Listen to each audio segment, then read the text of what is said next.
శ్రీమాత్రే నమ. జయ గురు దత్తాత్రేయ నమ. ఈ వీడియోలో మనం కన్యారాశి వారికి 2025 సంవత్సరం జూలై నెల మాస ఫలితాలు తెలుసుకుందాం. ఇప్పుడు ఏర్పడినటువంటి ఈ గ్రహస్థితి కన్యారాశి వారికి చాలా అనుకూలమైనటువంటి స్థితి కలగడం జరిగింది. సుమారుగా ఈ నెలంతా కూడా 11వ స్థానంలో సంచరిస్తున్నటువంటి బుధగ్రహ అనుగ్రహం చాలా వరకు మీరు వ్యక్తిగతంగా మీ యొక్క ఆలోచనతో ధన సంపాదన కలుగుతుంది. అలాగే మీ యొక్క ఫ్రెండ్స్ కానీ బంధువులు కానీ మీకు మీ యొక్క అవసరాలకి తగు విధంగా సహకరించడం జరుగుతుంటుంది. ఏదైనా ఒక కొత్త విషయాన్ని తెలుసుకోవాలని కానీ ఒక కొత్త సబ్జెక్టు నేర్చుకోవాలనే మీ ప్రయత్నం తప్పక నెరవేరుతుంది. చాలా వరకు ఈ కొత్త విషయాలు తెలుసుకునే ప్రయత్నం, ధన సంబంధించిన విషయాల్లో మీరు ఏదైనా ఒక సంస్థలో ఉద్యోగం చేస్తున్నా, లేదంటే మీరు ఒక వ్యాపార సంస్థను నిర్వహిస్తున్నా, మీకు వచ్చినటువంటి లాభాలు కానీ ధనం కానీ దాన్ని పూర్తిగా మీరు అనుభవించలేకపోతుంటారు. ఏదో ఒక పొరపాట్ల వల్ల, ఇతరులు మోసం చేయడం వల్ల, తగు విధంగా బిల్లులు చెల్లించకపోవడం వల్ల కొంత నష్టం, అంటే ధనం నష్టం జరిగే అవకాశం ఉంది. అంటే ధనం మోసంలో పోవడం కానీ, మీ దగ్గర పనిచేస్తున్న వాళ్ళు కొంతవరకు ధనాన్ని మిస్మేనేజ్మెంట్ చేసి దాన్ని తస్కరించడం కానీ జరిగే అవకాశం ఉంది. లేదా మీరు లెక్కల్లో అనుకోకుండా పొరపాటు చేయడం వల్ల ఎక్కువ లెక్కల్లో తేడా రావడం కూడా జరుగుతుంటుంది. సో దీనివల్ల మీ మీద నిందలు వచ్చే అవకాశం ఉంది. అందుకని ఆర్థిక సంబంధించిన విషయాల్లో, వ్యాపార సంబంధించిన విషయాల్లో ఎవరిని సాధ్యమైనంత వరకు ఎంత దగ్గర వాళ్ళైనా నమ్మకుండా ఫైనాన్స్ విషయాలు మీరు జాగ్రత్తగానే చూసుకోవాల్సి ఉంటుంది. కేవలం ఈ చిన్న చిన్న కారణాల వల్ల ప్రస్తుతం ఉన్నటువంటి మీ యొక్క వృత్తి లేదంటే వ్యాపారం నష్టపోయే అవకాశం ఉంది. కాబట్టి ఇది జాగ్రత్తగా పరిశీలించుకోండి.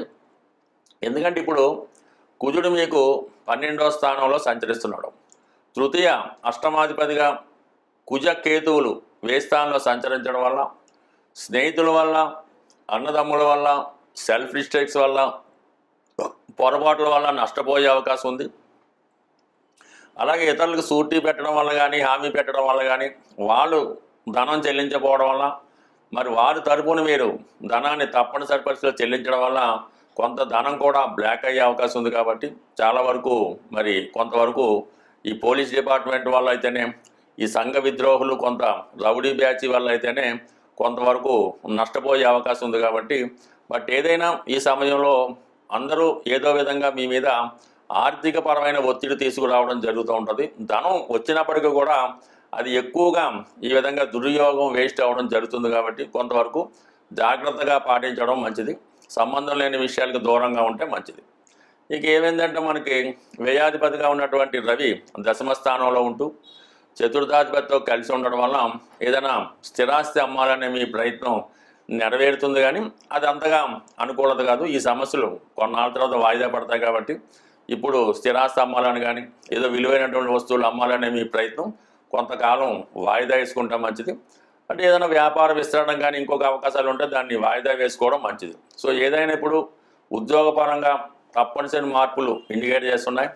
వ్యాపారంలో తప్పనిసరిగా కొంత ఇన్వెస్ట్మెంట్ చేయడం కానీ వేరే చోట మీ వ్యాపారాన్ని విస్తరించడానికి కూడా కారణమవుతుంది. కాబట్టి 1-2 సార్లు జాగ్రత్తగా ఆలోచించి నిర్ణయం తీసుకుంటే మంచిది తప్ప తొందరపడి నిర్ణయాలు తీసుకొని అనవసరంగా ఇన్వెస్ట్ చేయడం వల్ల కొంతవరకు మనీ బ్లాక్ అయ్యే అవకాశం ఉంది.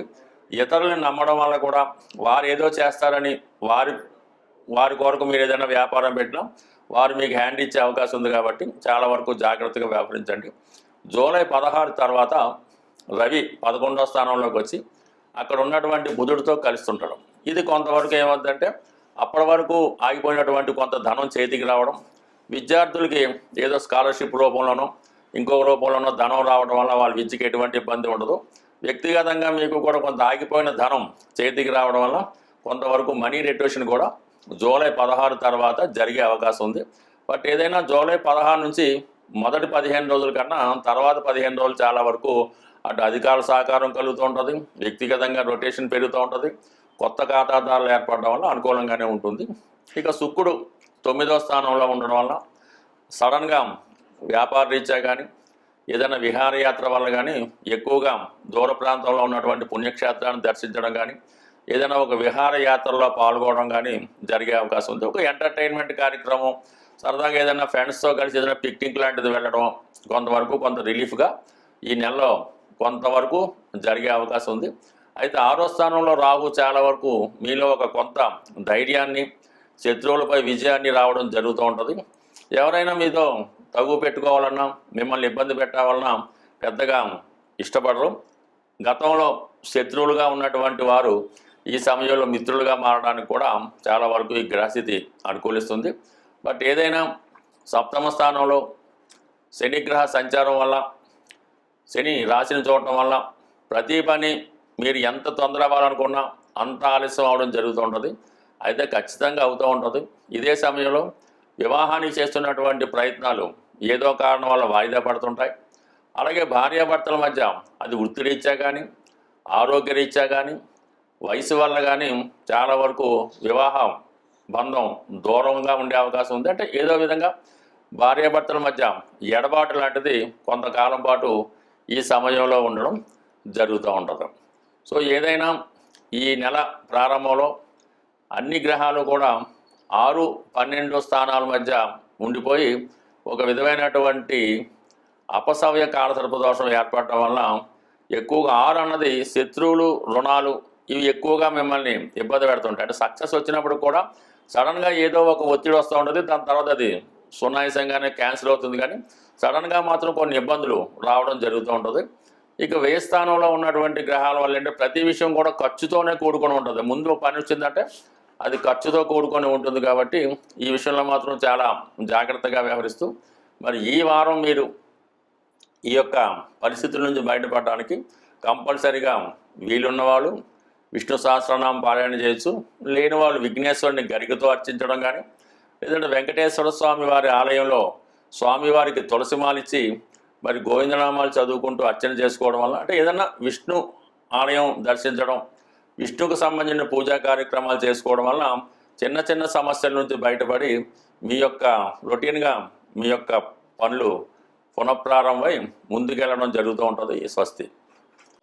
జ్యోతిష శాస్త్ర ప్రకారం జాతకుడికి గోచారరీత్యా అయినా, దశారూపంలో అయినా గ్రహాలు పెట్టే ఇబ్బందులు, కష్టాల నుంచి ఎదుర్కోవాలంటే గురుబలం తప్పనిసరిగా ఉండవలసి ఉంటుంది.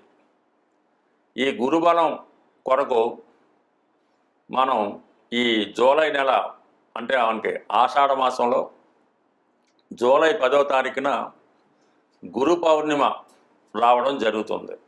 మరి ఆ కారణం వల్ల ఆ రోజు గురువుల్ని సత్కరించడం వల్ల మీకు గురుబలం పెరుగుతూ ఉంటుంది. అంటే మామూలుగా చేసే రోజుల్లో కన్నా కొన్ని ప్రత్యేక దినాల్లో కొన్ని ప్రత్యేక కార్యక్రమాలు చేయడం వల్ల ఆ బలం విశేషంగా 100 రెట్లు 1000 రెట్లు కూడా పెరుగుతూ ఉంటుంది. అందువల్ల ఏంటంటే మీరు ఈ గురు పౌర్ణిమ రోజు ఎవరైతే మీకు విద్య నేర్పారు గురువు, మీ జీవనోపాధికి సహకరించే విధంగా విద్య నేర్పిన వాళ్ళు ఎవరైనా సరే వాళ్ళు మీ గురువుతో సమానం. అంటే గురువు ఎటువంటి వాడు అన్న విషయాన్ని చూడకుండా ఆ గురు పౌర్ణిమ రోజు గురువు గారికి చక్కగా వీలైతే పాదాభివందనం చేయండి. దాంతోపాటుగా వారికి సాంప్రదాయమైనటువంటి వస్తువులు అంటే బట్టలు కానీ, వారికి ఏదైతే వాళ్ళు ఇష్టపడుతూ ఉంటారో ఒక సీడ్సో ఫ్రూట్సో గురువుగారికి సత్కరించడం, గురువుగారి ఇంటికి వెళ్ళి ఏదైనా కొద్దిగా ఆ రోజు సేవ లాంటివి చేయడం వల్ల గురుబలం పెరుగుతూ ఉంటుంది. గురువుగారు లేరు, తండ్రి గారు, తాతగారు వాళ్ళకి చేయొచ్చు. లేని పక్షంలో అందరికీ గురువు అయినటువంటి సాయిబాబా వారు, రాఘవేంద్ర స్వామి వారు, దత్తాత్రేయుల వారి ఆలయం దర్శించి విధి విధానంగా ఆ రోజు స్వామివారిని అర్చించడం, ఈ విధంగా గురు పౌర్ణిమ చేసుకోవడం వల్ల గురుబలం పెరుగుతుంది. గురుబలంతో మీకు అటు సంస్కారం, అటు ఆరోగ్యం, ఐశ్వర్యం లభిస్తుంది.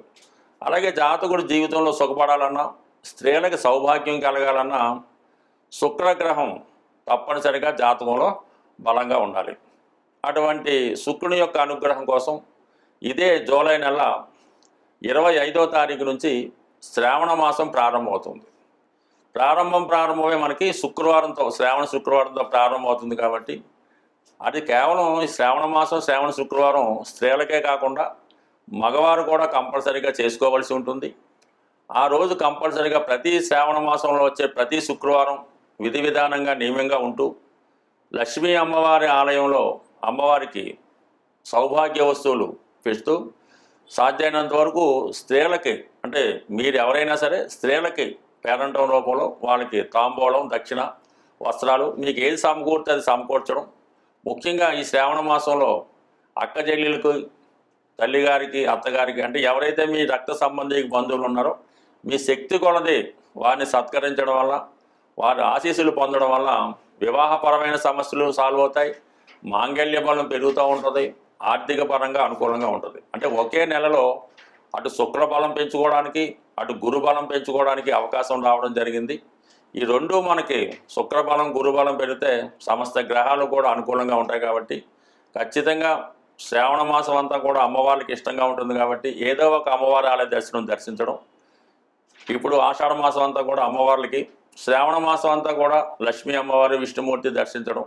ఈ విధంగా ఏ నెలలో ఆ దైవాన్ని పూజించుకోవడం వల్ల గ్రహాలు మనకి శాంతించి మనకు అనుకూలంగా మారుతూ మనలో కూడా ఒక శక్తి ప్రవేశించి విజయావకాశాలు రావడం జరుగుతూ ఉంటుంది. స్వస్తి.